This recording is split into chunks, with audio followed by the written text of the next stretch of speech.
మా తల్లి బతుకుంటే మా తల్లి నన్ను ఇంట్లో చిన్నబాబు, చిన్నవాడు అని పిలుస్తారు. కనుక చిన్నబాబు ఇంకా చిన్నబాబుగానే నన్ను చూస్తుంది అమ్మ. ఎందుకు? తల్లిదండ్రులకి పిల్లలు ఎప్పుడు చిన్నవారుగానే కనిపిస్తారు. Praise the lord. వారి ప్రేమది. తల్లి గర్భం నుంచి వచ్చిన దైవికమైనటువంటి ఆ పేగు బంధం అలా మనిషిని ఇంకా మనం మన మన మనల్ని మన పిల్లలు, మన తల్లిదండ్రులు మన పిల్లలుగానే చూస్తాం మన తల్లిదండ్రులు. అలాగే మనం కూడా మన పిల్లల్ని చిన్న పిల్లగా చూస్తాం. ఎవరైనైతే పెద్దవారు కనిపిస్తారు. మన పిల్లలు మనం చూసినప్పుడు మనం చిన్న పిల్లలుగానే చూస్తాం. దావీదు కూడా తన కొడుకుని ఇంకా బాలుడే అంటున్నాడు బైబిల్ గ్రంథంలో. దేవుని వాక్యం చూద్దాం. బాలుడుగా ఎక్కడుండాలి? పెద్దవానిగా ఎక్కడుండాలి? నేను మీకు చెప్పిన ఓసారి సంగతుల్ని ఇంతకుముందు ఓసారి సందర్భాల్లో చెప్పిన విషయాల్ని ఓసారి మీకు పునర్జ్ఞాపకం చేస్తాను. 2 మాటల్లో నేను కొద్ది మాటలు చెప్పి ముగిస్తాను. దేవుని స్తోత్రం. మొదటి సమూయేలు గ్రంథము క్షమించండి 2వ సమూయేలు గ్రంథము 18:29 చదవండి. 2వ సమూయేలు గ్రంథము 18వ అధ్యాయం 29వ వచనం. రాజు బాలుడు అబ్షాలోము క్షేమముగా ఉన్నాడా చూసారా అని అడగగా, అబ్షాలోము ఆల్రెడీ ఉంపుడు గత్తెలు ఈ అహీతోపెలు మాట విని దావీదు ఎవరినైతే ఆయన ఉంచుకున్నాడో అలాంటి వ్యక్తుల్ని అతను చెరిపే ప్రయత్నంలో ఈ చెప్పుడు మాట విని తల్లి లాంటి వ్యక్తుల్ని వాళ్ళు భయంకరంగా పాడు చేసే పాప పరిస్థితుల్లో ఉంటే ఇతను అంటున్నాడు, తండ్రికి కొడుకు ఎలా అనిపించాడు? బాలుడైన అబ్షాలోము క్షేమంగా ఉన్నాడా? చూసారా? అంటే జాగ్రత్తగా గమనించండి. తన కొడుకు ఆత్మీయంగా బాలుడుగా ఉండకూడదు. శారీరంగా బాలుడుగా ఉన్న ప్రాబ్లం కాదు. ఆత్మీయంగా పెద్దవాడుగా ఉండాలి. ఆత్మీయంగా మంచి మెచ్యూరిటీ కలిగి ఉండాలి. ఆత్మీయంగా ప్రార్థనాపరుడు కావాలి. ఆత్మీయంగా యథార్థవంతుడు కావాలి. ఆత్మీయంగా ప్రేమ గలవాడు కావాలి. ఆత్మీయంగా పరిశుద్ధుడు కావాలి. ఆత్మీయంగా నమ్మదగిన వాడు కావాలి. ఆత్మీయంగా నీతిమంతుడు కావాలి. ఆత్మీయంగా ప్రభు అడుగుజాడలు నడిచేవాడు కావాలి. ఆత్మీయంగా ప్రభువును ప్రేమించేవాడు కావాలి. మీకు అర్థమైందా? గాని ఇతను అంత పెద్దవాడు అయినప్పుడు కూడా అంత పాపంలో వాడు బతుకుతున్నా రాజు అంటున్నాడు, బాలుడైన అబ్షాలోము క్షేమంగా ఉన్నాడా? అంటే కొడుకు మీద ఎంత మమకారం, ప్రేమ. ఈరోజు జ్ఞాపకం చేసుకోండి. మనం పిల్లల్ని ప్రేమించాలి. 100% కూడా మన కన్న పిల్లల్ని ఎందుకంటే ప్రేమించాలి. ఎందుకంటే పశువులు, జంతువులు, పక్షులే ప్రేమిస్తున్నాయి పిల్లల్ని. మనం ప్రేమించడంలో పెద్ద ఆశ్చర్యకరం కాదు. కానీ మన పిల్లల్ని మనం ప్రేమించే విధానం వేరు. మన కళలో, మన హృదయంలో, మన మనస్సులో, మన ఆత్మలో దైవత్వం నింపడి ప్రేమించాలి. Praise the name of Jesus. దైవత్వం నింపడితే దైవత్వం కలిగిన ప్రేమ త్యాగానికి పెడుతుంది. అలాంటి ప్రేమతో మన పిల్లల్ని మనం ప్రేమించాలి. వాళ్ళు మామూలు కాదు. వాళ్ళని ఏ రీతిలో అయినా సరే దిద్దుబాటు కలిగిన స్థితిలో మనం చేయాలి. వాళ్ళు దైవికంగా ఉండాలి, ఆత్మీయంగా ఉండాలి. అలాగా మన పిల్లలు మనం ప్రేమించే విధానం మనం చూపించాలి. దేవునికి స్తోత్రం. ప్రజలు శారీరకంగా మనం ఏవో చేస్తాం, మన పిల్లలకు మనం కావాల్సినటువంటి మన పరిస్థితులు మనం చేస్తాం, మంచిది. కానీ దేవుని వాక్యానుసారంగా దైవికంగా మన పిల్లలు ఈయన ఇంకా బాలుడు అంటున్నాడు. బాలుడు ఇంగ్లీష్ లో ఏముందంటే యంగ్ మ్యాన్. యంగ్ మ్యాన్ ని బాలుడు అంటారట. ఇంగ్లీష్ లో యంగ్ మ్యాన్ రాస్తాడు, తెలుగు తర్జుమాలో బాలుడు అని రాశాడు. బాలుడైన అబ్షాలోము క్షేమంగా ఉన్నాడా? మరో దగ్గర రాస్తాడు, అబ్షాలోమా నేను చనిపోయి నువ్వు బాగుంటే ఎంత బాగుంది. సరే పిల్లల్ని ఎలా ప్రేమించాడు? క్రైస్తవుడు బైబిల్ గ్రంథాన్ని పరిశీలించండి. దావీదు పిల్లల్లో అంత ఆత్మపూర్వమైన స్థితి, అంత ఉన్నతమైన స్థితి ఎంతమంది కంటే చాలా అసలు ఎవరు ఉన్నారనేది అనిపిస్తుంది. ఈవెన్ సొలొమోను కూడా దైవ చిత్తాన్ని అతిక్రమించినట్టు లేఖనం. అతను చూస్తే మంచి ఆత్మీయుడు, చక్రవర్తి, సేవకుడు, ఎంత అద్భుతంగా దేవుని చేత దేవునికి ఇష్టమైన మనుషులని దేవుడి చేతే ఆయన ఆశ్రయించబడిన వ్యక్తి అని చూసారా? మన బైబిల్ గ్రంథం దేవుని వాక్యం అప్పటికే తన కుటుంబం గురించి ప్రార్థన చేస్తూనే ఉంటున్నాడు. ఈరోజు ప్రభు పాదాల దగ్గర అందరూ ప్రార్థన చేద్దాం. ప్రభా, మా పిల్లలు బాలురుగా ఉండిపోకూడదు, బాల్య స్థితిలో ఉండిపోకూడదు. దేవుని స్తోత్రం. మేము వారిని చూసే దృష్టి ఎలా ఉంటే కేవలం బాలురుగానే కాదు, మన దృష్టి వాళ్ళని ఒక మంచి సేవకులుగా, ఒక మంచి ఆత్మీయులుగా, ఒక మంచి అభిషిక్తులుగా, ఒక మంచి ప్రార్థనా పరులుగా, ఒక మంచి ప్రభువుకు మహిమ తెచ్చువారుగా. Praise the name of Jesus. మీరు బైబిల్ గ్రంథాన్ని పరిశీలించండి. ఇర్మియా గ్రంథం నుంచి మనం ఒకసారి నేర్చుకుంది. ఇర్మియా గురించి. ఇర్మియాలో 1వ అధ్యాయం 7వ వచనం చదువు. యెహోవా ఆ, నాకు ఎలాగ సెలవిచ్చును, ఆ, నేను బాలుడు అనవద్దు, నేను ఆ, నిన్ను పంపు వారందరి యొద్దకు నీవు పోవలను, ఉమ్, నీకు ఆజ్ఞాపించిన సంగతులు నీవు చెప్పవలను, ఆ, వారికి భయపడతాను, నిన్ను ప్రైజ్ విడిపించడానికి నేను నీకు తోడే ఉన్నాను. ఇదే యెహోవా వాక్కు. బైబిల్ గ్రంథం ఉంది. ఇర్మియా అనే దేవుడే బాలుడు అంటున్నాడు. ప్రైజ్ లా. నేను బాలుడు అనవద్దు, దేవుడు అంటున్నాడు. నేను బాలుడు అనవద్దు. ఇర్మియా అంటాడు నేను బాలుణ్ణి, నేను బాలుణ్ణి. ఇర్మియా అంటాడు, బైబిల్ గ్రంథంలో దేవుడు కాదు, క్షమించండి, ఇర్మియా అంటాడు ఏమని, నేను బాలునే. బైబిల్ గ్రంథంలో ఉంది. దేవుని వాక్యం చెప్తుంది, you said not, you say not I'm child. నువ్వు నేను బాలునని చెప్పొద్దు. నిన్ను తల్లి గర్భమున పిండము రూపించబడక మునిపే నేను నిన్ను ప్రతిష్ఠించాను, రూపించాను. నువ్వు బాలుడు అనవద్దు. దేవుడు అతను ఒక మంచి స్థాయిలో చూస్తున్నాడు కనుదృష్టిలో. దేవుని కనుదృష్టిలో ఒక ప్రవక్తగా, ఒక అభిషిక్తునిగా, ఒక ఆత్మపూర్ణిగా, ఒక శక్తిమంతునిగా, దేవుని రాజ్యాన్ని వ్యాపించడుగా, ఒక గండ్ర గొడ్డలుగా దేవుడు అతన్ని చూస్తున్నాడు. ఈయనంటున్నాడు, నేను బాలుండి కదా, నాకు అంత జ్ఞానం లేదు కదా, నాకు అంత తెలివితేటలు లేవు కదా, నేనేమని చెప్తాను. బైబిల్ గ్రంథంలో ఉంది, నువ్వు బాలుడు అని చెప్పొద్దు. నువ్వు నేను బాలుడిని నువ్వు అనుకోవద్దు. ఎందుకంటే నేను తల్లి గర్భన పిండము రూపించబడ మునిపే ప్రతిష్ఠించాను కనుక నిన్ను బాడుగా నేను చూడలేదు. నువ్వు దైవికంగా ఉండు, ఆత్మీయుడిగా ఉండు, పరిపక్వత గలవానిగా ప్రవర్తించు, ఆత్మీయుడిగా ఉండు. దేవునికి స్తోత్రం. ఇర్మియా అని ప్రభువారు పరమ తండ్రి ఇలా మాట్లాడుతున్నాడు. అంటే దేవుని కూడా ఇప్పుడు మనుషుని కనుదృష్టికి దేవుని కనుదృష్టికి ఎంత తేడా ఉంది ఆలోచించండి. ప్రభా, నీ కనుదృష్టి ప్రకారమే నాకు ఆశీర్వదించండి ప్రభా. ఎందుకంటే ఆయన కనుదృష్టి నిర్మలమైంది, మన కనుదృష్టి తేడా ఉంది. స్వార్థం, పాపం అన్ని దీంట్లో చోటు చేసుకుంటాయి మన కనుదృష్టి. కానీ దేవుని కనుదృష్టి నిర్మలమైంది. ఆయన తీర్పు చేసినప్పుడు నిర్మలుగా కనపడుతున్నాడు. ఆయన నిర్మలుడు. ఆయన కంటికి ఎంతో, ఆయన కంటికి కనబడ స్పష్టమే ఉండదు. ఇప్పుడు మనందరం జుమ్ముకుటికి చూస్తున్నాడు దేవుడు. ఎంతమంది నమ్ముతాం మనం? మీరందరూ నమ్మాలి. ఇప్పుడు మన జుమ్ముకుడికి దేవుడు చూస్తున్నాడు. మన మధ్యనే ఉన్నాడు ప్రభు, మనతోనే ఉన్నాడు ప్రభు. ఎందుకంటే ఆయన కనుదృష్టి వేరు, మన కనుదృష్టి వేరు. ఆయన కనుదృష్టి నువ్వు బాడు అనవద్దు. నిన్ను పరిపక్వంగా వానిగా, ఒక ప్రవక్తగా, మంచి దైవికంగా నా దృష్టికి నువ్వు మంచి దైవికంగా కనబడుతున్నావు కనుక నిన్నే నా చోట బాడుగా, నువ్వు కూడా బాడుగా అనవద్దు. నేను పంపు చోటుకి వెళ్ళని వెళ్ళు. నువ్వు అక్కడ నేను చెప్పిన మాట ప్రతి ఒక్కటి వారికి చెప్పు. నేను ప్రవక్తగా, కట్టుబాటుగా నేను ఆశ్రయిస్తాను. Praise the lord. నీ చేత నేను ఎన్ని అద్భుతాలు చేపిస్తానో నువ్వు చూస్తావు అంటాడు. దేవుని స్తోత్రం. పడగొట్టుటకు, విరగొట్టుకు, కొట్టుడు కూడా నీకు అధికారం ఇచ్చేస్తాను. దేవుని స్తోత్రం. నువ్వు ఏ మాత్రం వెనకాడద్దు. నన్ను జంకద్దు. దేవునికి స్తోత్రం కలుగును గాక. బైబిల్ గ్రంథంలో 2వ మాట ఇది. దేవుని స్తోత్రం. 3వ విషయాన్ని బైబిల్ గ్రంథంలో వచ్చి పరిశీలిద్దాం. 1 సమూయేలు గ్రంథం 17వ అధ్యాయం 33వ వచనం చదవండి.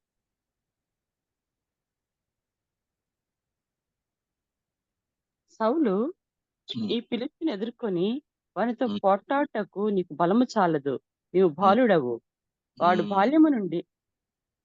చూడండి, ఇక్కడ నేను మీకు చెప్పిన 2 డిఫరెన్స్ లోని ఒకటోది, ఇర్మియా నేను బాడు అంటున్నాడు. దేవుడు అన్నాడు నువ్వు బాడు కాదు. ప్రైజ్ రాడు. నేను తల్లి గర్భం రూపించబడిన ప్రతిష్ఠించాను అన్నాడు. మొదటిది మనం చూసినప్పుడు బైబిల్ గ్రంథంలో దేవుని వాక్యంలో అబ్షాలోము రాజు బాడు అంటున్నాడు, కానీ అతడు బాడు కాదు, యవనస్తుడే.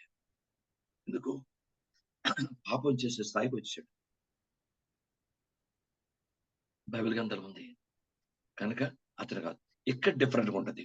ఇక్కడ సౌలు బాలుడు అంటున్నాడు, నీవు ఆ ఫిలిస్తీన్తో యుద్ధం చేయటకు నీకు శక్తి చాలదు, నీకు బలం లేదు, కనుక నువ్వు వాడు అంటాడు.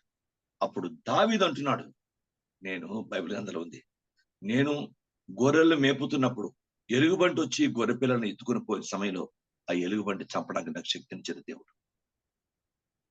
Praise the lord. సింహము నా గొర్రె పిల్లలు ఎత్తుకొని పోతున్న సమయంలో ఆ సింహాన్ని నేను చంపినటువంటి శక్తినిచ్చినటువంటి దేవుడు. అయ్యా దాన్ని పంపించండి, నేను పెడతాను. ఆ ఫిలిస్తీయుడు, ఈ సున్నతి లేని ఫిలిస్తీయుడు నాకు ఒక లెక్క కాదు. నా దేవుడు తప్పకుండా సింహపు వారి నుండి, ఎలుగుబంటి బారిని తప్పించిన దేవుడు ఈ ఫిలిస్తీయుడు బారిని తప్పించి నాకు విజయాన్ని ఇస్తాడు, నన్ను పంపించమని చెప్తాడు. అంటే ఇక్కడ వ్యక్తిగత కాన్ఫిడెన్స్ ఎంత బాగుందో చూడండి. మీరు కాన్సెప్ట్ బాగా అర్థం చేసుకోండి, మెసేజ్ కాన్సెప్ట్ ని.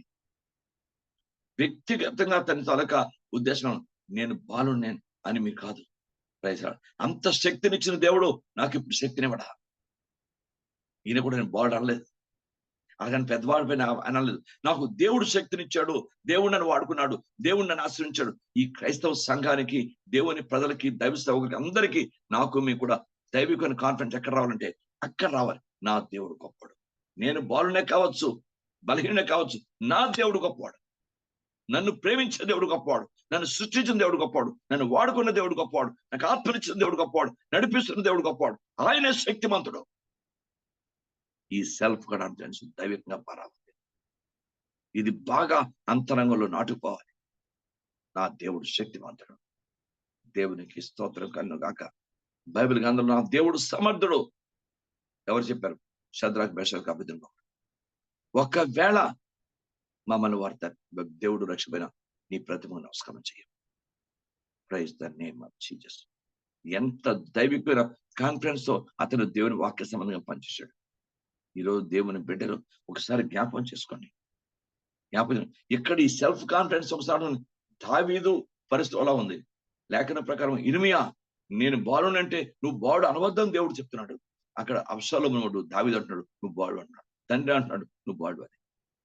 దేవుని ఈ కాన్సెప్ట్ జాగ్రత్తగా అర్థం చేసుకోండి. తల్లిదండ్రుల దృష్టికి ఎవ్వరు కూడా పిల్లగానే కనపడతాం, ప్రైజ్ గాడ్.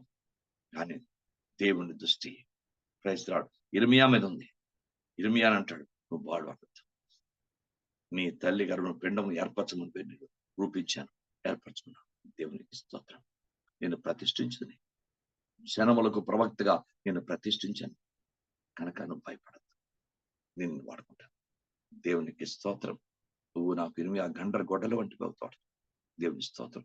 ఎంత గొప్ప ధన్యత. కనుక ఈ రోజు మన ఉద్దేశాలు, మన ఆలోచనలు మనది కాదు. మనం బైబిల్ బుద్ధి విషయంలో పెద్దవారుగా ఉండండి. ఏం చెప్తున్న లేఖనాల్లో పాపం విషయంలో, దుష్టత్వ విషయంలో పసిపిల్లలుగా ఉండండి. బుద్ధి విషయంలో పెద్దవారుగా ఉండండి. దైవికమైన బుద్ధి, మంచి దైవికమైన పరిపక్వమైన దైవిక బుద్ధి కావాలి. శారీరక ముగ్గురు దైవజనులు ఇంతకుముందు నేను చెప్పాను. ఆ ముగ్గురు ఉదాహరణ ఒకసారి నేను చెప్తాను, జ్ఞాపకం చేస్తాను. ఎందుకంటే మనం మైండ్ అంత కంప్యూటర్ మైండ్ కాదు, మర్చిపోతుంటాం. మొదటిది మోషే పెద్దవాడైనప్పుడు క్రైస్తవుడు ఐగుప్తు ధనం కంటే దేవుని ప్రజలతో శ్రమ మేలు అనుభవించడం మేలు అనుకుంటాడు. ఎంత పరిపక్వతకు వచ్చాడు. అది పెద్దవాడు అంటే దేవుని స్తోత్రం. మనిషి పెద్దవాడైపోయి బుద్ధి ఎదగకుండా ఉంటే ఏం ప్రయోజనం ఉంది? ఆలోచించండి. మనుషులు పెద్దవాళ్ళు అయిపోయాం, బుద్ధి ఎదగలేదు, ఏం ప్రయోజనం? అది కాదు.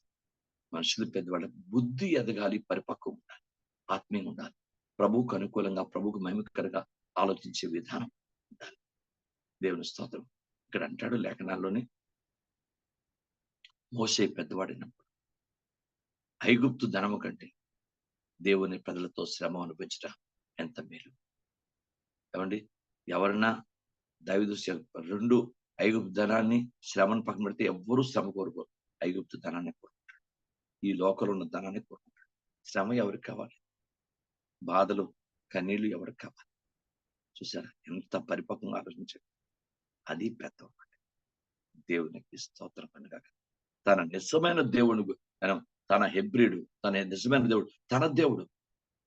నేను ఎంత ఇక్కడున్నా నేను ప్రత్యేకించి వాడికి వ్యక్తిని ఇక్కడున్న పరిస్థితులు నా దేవునితో సమానం కావు. నా దేవుడు నా దేవుడే. ఎంత దైవిక నా విశ్వాసం మోషే. Praise Lord. అందుకే బైబిల్ నెక్స్ట్ ఫరో మోషవే, నెక్స్ట్ ఫరో మోషవే. తిరిగి చూడగలదు. అంత యుద్ధ విద్యలు అన్ని సమస్తం కూడా అతనికి వచ్చు, నేర్చుకున్నాడు. అన్నిట్లో మంచి ప్రావీణ్యుడు మోషే. కానీ బైబిల్ గ్రంథంలో ఉంది, ఎప్పుడో కలుగు బహుమానం పొందడానికి దృష్టించడు. కానీ ఫరో రాజ్యం మీద కానీ ఫరో దేశం మీద కానీ తన దృష్టి కానీ తన ఆలోచన కానీ ఎంత అద్భుతంగా దేవుడు దీవించాడంటే, అతడు ఐగుప్తును విడిచి పారిపోయిన తర్వాత గొప్ప 6 లక్షల కాలు బలాన్ని నడిపించే గొప్ప అభిషక్తుడు సేవకుడుగా దేవుడు ఇచ్చాడు. ఈ రోజు మన జీవితాలు కూడా ఆలోచించండి. ఆ పరిపక్వత సంఘంలో ప్రతి వ్యక్తికి రావాలి. అలాంటి దైవిక ప్రతి సిచ్యుయేషన్ కూడా దైవ దృష్టి యోగ్యంగా అర్థం చేసుకునే విధానం మనకు రావాలి. దేవునికి స్తోత్రం. అలా అర్థం చేసుకుంటేనే క్రైస్తవ జీవితంలో గొప్ప అద్భుత కార్యానికి మనం పెడతాం. క్రైస్తవుడు ఇది మోషే. రెండవది సమూయేలు పెద్దవాడైనప్పుడు దేవుని వాక్యాన్ని గైకొన్నట్ట. అంటే చిన్నప్పుడని కాదు, అతడు పెద్దవాడు. ఎప్పుడు వాక్యమును పక్కన పెట్టేదానికి లేదు. చూడండి, ఒక్కసారి చూద్దాం. 1 సమూయేలు 3:19 చదవండి. సమూయేలు పెద్దవాడు కాగా ఆ, యెహోవా అతనికి తోడై ఉన్నందున అతని ఆ. మాటలు ఏదీ తప్పిపోలేదు. Praise God. ఏ మాట తప్పకుండా చిన్నప్పటి నుంచి వాక్యాన్ని గాయకునే దైవిక తర్ఫీదులో ఆయన ఉన్నాడు. కనుక సమూయేలు పెద్దవాడు కాక అదండి, దేవుని వాక్యాన్ని గైకొనే పరిపక్వత వేరు. ప్రపంచంలో లోక జ్ఞానాలు, ఈ ఐటీలు గీటీలు రకరకాలు ఉన్నాయి. ప్రపంచానికి ఈనాడు కడుపు కావాల్సిన జ్ఞానం అది, ఉద్యోగాలకు కావాల్సిన జ్ఞానం అది, అంతవరకే పరిమితం అది. కానీ దేవుని జ్ఞానం దేవుని రాజ్యానికి ఉన్నతమైన తీసుకెళ్తుంది. కనుక ఈయన జ్ఞానం ఎంత గొప్ప జ్ఞానం అంటే దేవునికి స్తోత్రం. ఎంత పరిపక్వంగా ఆలోచన, దేవుని వాక్యాన్ని గైకొనే విధేయత, అది పరిపక్వమైనటువంటి జ్ఞానం. Praise lord. సమూయేలు పెద్దవాడు కాక వాక్యాన్ని ఎక్కడ తప్పకుండా తన జీవితంలో తూచా తప్పకుండా పాటిస్తున్న దైవ సేవకుడు సమూయేలు. దేవునికి స్తోత్రం, దేవునికి స్తోత్రం. మూడవ వ్యక్తిని చెప్పి ముగిస్తాను. మూడవది భక్తుడైన పౌలు. 1 కొరింథీకి అందులోనే 13 అధ్యాయం అనుకుంటాను. 1 కొరింథీ రాసిన పత్రిక 13వ అధ్యాయంలోనే ఒక మాట రాయబడింది. అది 11వ వచనం. నేను పిల్లవాడినే ఉన్నప్పుడు ఆ, పిల్లవాని వలె మాట్లాడుతుని, ఆ, పిల్లవాని వలె తలంచితిని, ఆ, పిల్లవాని వలె యోచించితిని. ఇప్పుడు పెద్దవాడినే పిల్లవాని చేష్టలు మానివేసి తిని. అదండి. పెద్దవాడుండగా ఉన్నప్పుడు పిల్లవాని చేష్టలు మానివేస్తే గాని పెద్దరికం రాదు. ఇంకా పెద్దరికం. Praise God. ఆలోచించండి, మీరు దేవుని పాత్ర. ఇంకా ఏండి, పిల్లవాని చేష్టలు, పిల్లవాని క్రియలు, పిల్లవాని విధానం నాకు కాదు. నేను ఇప్పుడు పెద్దవాడిని అయిపోయాను. ఇక ఏదో తెలుసో తెలియకో గతించిన దినాలు చేస్తాం. రక్షణ పొందకుండా ఉన్నప్పుడు మనం ఏవో రకరకాల తప్పిదాలు చేసాం, అయిపోయింది. ఇప్పుడు కొంచెం పెద్దవాడు, దేవుని వాక్యం రక్షణ పొందుకున్నాం, ఆత్మాసనం ఉండడానికి ప్రయత్నం. ఇలా ఉన్నప్పుడు ఇంకా నీ పెద్దరికాన్ని పోగొట్టకూడదు. ఇంకా పెద్దవాడిగా ఉండాలి. ఇంకా పరిపక్వ. పెద్దవాడు అర్థం ఏంటి? ఏదో వయసు వచ్చిన మాత్రమే కాదు. అక్కడ పరిపక్వత కలిగిన, మెచ్యూరిటీ కలిగిన హృదయం, మెచ్యూరిటీ కలిగిన మనసు, మెచ్యూరిటీ కలిగిన ప్రార్థన, మెచ్యూరిటీ కలిగిన పరిపక్వత కలిగిన ప్రేమ, పరిశుద్ధ, యథార్థ, విధేయత, ఈ దైవిక స్థితిని అది కావాలి. అది కావాలి బైబిల్ గ్రంథంలో. ఆ పెద్దరికం కావాలి. అందుకే లేఖనం బుద్ధి విషయంలో పెద్దవారుగా ఉండండి, దుష్టత్వం లేక పాప విషయంలో శిశువులుగా ఉండండి అని 1 కొరింథీ 14:20లో. కనుక బైబిల్ చెప్తుంది, నేను బాలు, నాకేం తెలీదు, నాకు సరిగ్గా సేవ గురించి కానీ ఆరాధన గురించి కానీ వాక్యం గురించి కానీ అనద్దు. నేర్చుకోండి. అందరూ పరిపక్వత అవుతారు. నేను పుట్టుకతో క్రైస్తవుడు కాదు కదా, క్రైస్తవుడు. అలాగే చాలా మంది ప్రపంచంలో ఎవరు పుట్టుకతో క్రైస్తవం 100కో 1,00,00,000 మిగతా ఉన్నారు. మన పూర్వీకుల నుంచి క్రైస్తవులు ఉన్నారు. తర్వాత మిగతా చాలా జనం, ఇప్పుడు మనలాంటి జనం చాలా మంది, అందరూ నూతనంగా వచ్చేవారు కదా. కనుక బైబిల్ చెప్తుంది, నేను ఎప్పుడు పిల్లవాని చేష్టలు మానివేస్తే గాని నీ దృష్టిలో, దేవుని దృష్టిలోకి సరైన పెద్దరికానికి, సరైన ఆత్మీయతకి పెద్దరికం అంటే సరైన పరిపక్వత, సరైన ప్రేమ, సరైన పరిశుద్ధ, సరైన వాక్యానుస్థితి రాదు.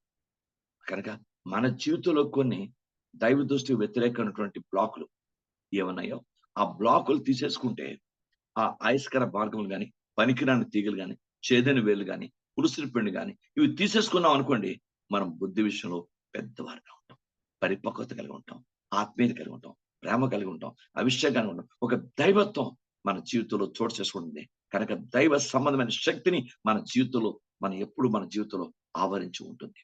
దేవునికి స్తోత్రం కలుగును కాక. దైవత్వం ఆవరించి ఉంటుంది. అలాగూ మనం మారాలి. ఆ విధమైన జీవితం మనకు కావాలి. అలాగ ఉండినట్లు దేవుడు మన దీవించును కాక. దేవా, నేను ఏదో కాదు సరే చెప్పానా, మొదటి గుర్తుపెట్టుకోండి. స్వయంగా దావీదే అబ్షాలోముని వాళ్ళు అంటున్నాడు. అబ్షాలోం అప్పటికి దైవవాక్యంగా పాపంలో జీవిస్తున్న పరిస్థితి అబ్షాలోం తండ్రి మీద తిరగబడి పాపంతో జీవిస్తున్నాడు. బాలుడు అంటున్నాడు, సంబోధిస్తున్నాడు.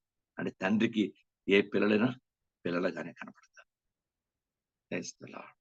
అయ్యో తన కొడుకు ఆత్మీయతలు ఇంకా బాలుడుగానే ఉన్నాడు, వాడు తిరుగుబాటు చేశాడు, దైవత్వానికి వ్యతిరేకంగా బాధ కంటే బాలుడుగా ఉన్నాడు, చచ్చిపోతాడేమో యుద్ధంలో భయపడుతున్నాడు దావీదు. అందుకే యోవాబు అంటాడు, మేమందరూ చచ్చిపోయి నీ కొడుకు బతుకుంటే నీకు సరిపోద్దా? ఏంటి రాజా ఎంత స్వార్థపడుగా నువ్వు ఆలోచిస్తున్నావు? యోవాబు డైరెక్ట్ గా అడిగాడు, మేమందరూ చచ్చిపోయి నీ కొడుకు బతుకుంటే సరిపోతుందా నీకు? దేవునికి స్తోత్రం. కనుక బైబిల్ గ్రంథం చెప్తుంది, లేఖనాలు, తల్లిదండ్రులకి పిల్లలు ఎప్పుడు చిన్నవాళ్ళు కన్నా, కానీ మన పిల్లలు చిన్నవారిగా అని కాదు, ఆత్మీయంగా పెద్దవారిగా ఉండాలనే ఆలోచన విధానం తల్లిదండ్రులు ఎక్కువగా నాటుకుపోవాలి. రెండో విషయం, దేవుడు ఇర్మియాని బాలుడును అనవద్దు. ఇర్మియా అంటాడు, నేను బాలుని, నాకేమంత తెలియదు కదా అంటాడు. నువ్వు బాలుడు అనవద్దు. కాన్సెప్ట్ అర్థం చేసుకోండి. దేవుడే చెప్తున్నాడు, నువ్వు బాలుడు కాదు, నువ్వు బాలుడు అనవద్దు, నువ్వు బాలుడు అనవద్దు. నిన్ను తల్లి గర్భంలో ఉన్నప్పుడే, నేను పిండం ఉన్నప్పుడుగా నిన్ను సేవకునిగా, నిన్ను లేఖన ప్రకారం ప్రవక్తగా నియమించాను, నేను ప్రతిష్ఠించాను అంటున్నాడు. ఇక్కడ బైబిల్ గ్రంథం లేఖన దగ్గరికి వచ్చేసరికి మనం ఇర్మియా తర్వాత సమీన వచ్చరికి సౌలు అంటాడు, నువ్వు బాలుడు, నీకు శక్తి చాలదు. క్రైస్తవుడు బైబిల్ గ్రంథంలో ఉంది. దావీదు కాన్ఫిడెన్స్ చెప్తున్నాడు, నేను బాలుడిని కాదు, ఎందుకంటే నేను బాలుడిని అయినప్పటికీ కూడా నా దేవుడు నాకు చిన్నప్పుడే దైవశక్తిని ఇచ్చేసాడు. ఆ ఎలుగుబండిని చంపడానికి, సింహాన్ని చంపడానికి ఇచ్చిన శక్తి నాకు ఇప్పుడు ఈ గొలియాతుని చంపడానికి ఇస్తాడు.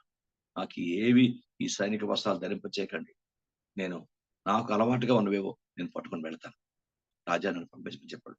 సౌలు ఏ మాత్రం ఆలోచించకుండా పంపించాడు, దావీదు వెళ్ళు, సరే నీకు ఎలా అయితే వీరి యుద్ధం వెళ్తావు వెళ్ళు. దేవుడు దావీదు పక్షాన గొప్ప విజయాన్ని చేకూర్చినట్లు లేఖనాలు చెప్తున్నాయి. ఈ కాన్సెప్ట్ అర్థం చేసుకొని ముగ్గురు దైవజనులు కూడా వాడు బాలుడుగా ఉన్నప్పుడు ఎంత వాడు పిల్లవాని చేష్టలు మానివేసినప్పుడు పౌలు గారిని క్రైస్తవుడు భక్తుడైన సమయలు దేవుని వాక్యాన్ని కైకొనే పరిపక్వత ఎలా కలిగి ఉన్నాడు, ఆ దైవ దృష్టి యోగ్యమైనటువంటి స్థితి. మోషే పెద్దవాడు ఎలా ఆలోచించాడు, ఐగుప్తనం కాదు, ఈ లోకం నాకు శాస్త్రం కాదు, ఈ భయంకరమైన జీవితం నాకు శాస్త్రం కాదు, నా దేవుడు పేరు, నా దేవుడు శక్తివంతుడు, నా దేవుడు ప్రేమమయుడు, నా దేవుడు అత్యున్నతమైన వాడు అన్న దైవిక వివేచన కలిగి అతడు ఐగుప్తు విడిచి పారిపోయినట్టు లేఖనాలు స్పష్టపరుస్తున్నాయి. కనుక తండ్రి, నేను పాపంలో ఉన్నప్పుడే పాపంలోనే శిశువుగా ఉండాలి తప్ప దైవత్వంలో, వాక్యంలో, కుటుంబాన్ని ప్రేమించట్లో, భర్త భార్యను, భార్య భర్తను, దాని తల్లిదండ్రులు పిల్లల్ని, పిల్లల తల్లిదండ్రుల్ని, ఆయన సేవకుడు సంఘాన్ని, సంఘము సేవకుడిని ఇలా ప్రేమించట్లో, కనికరించు, దైవ వాక్యం విధేయతలో, ప్రేమలో పరచు మనం బాలుడుగా ఉండడానికి వీలేదు. క్రైస్తవుడు దేవుడే మనకి సెలవిస్తున్నాడు, మీరు చిన్నవాళ్ళు కాకూడదు, ఆత్మీయంగా పెద్దవాళ్ళగా ఉండాలి అని ప్రభువే శాసించాడు. కనుక దేవుడు కోరుకున్నట్టు దేవుడి చిత్త ప్రకారం ఆయన చిత్తం బట్టి ఆయన పరిపక్వతలోకి మనందరము జీవించదు కాక. ఆమేన్. ప్రార్థన చేద్దాం. దేవుడు తన మాటలు మన ఇంటికి ఉద్దేశించడం కాక. ఆమేన్. ప్రార్థన చేద్దాం. కళ్ళు మూసుకోండి. ఇవాళ శుద్ధీకరణ కూడిక దయచేసి మధ్యాహ్నం అందరూ త్వరగా వస్తే త్వరగా నిన్న టైంలో నేను ముగించినట్టు నేను టైంలో ముగించి పంపించేస్తాను.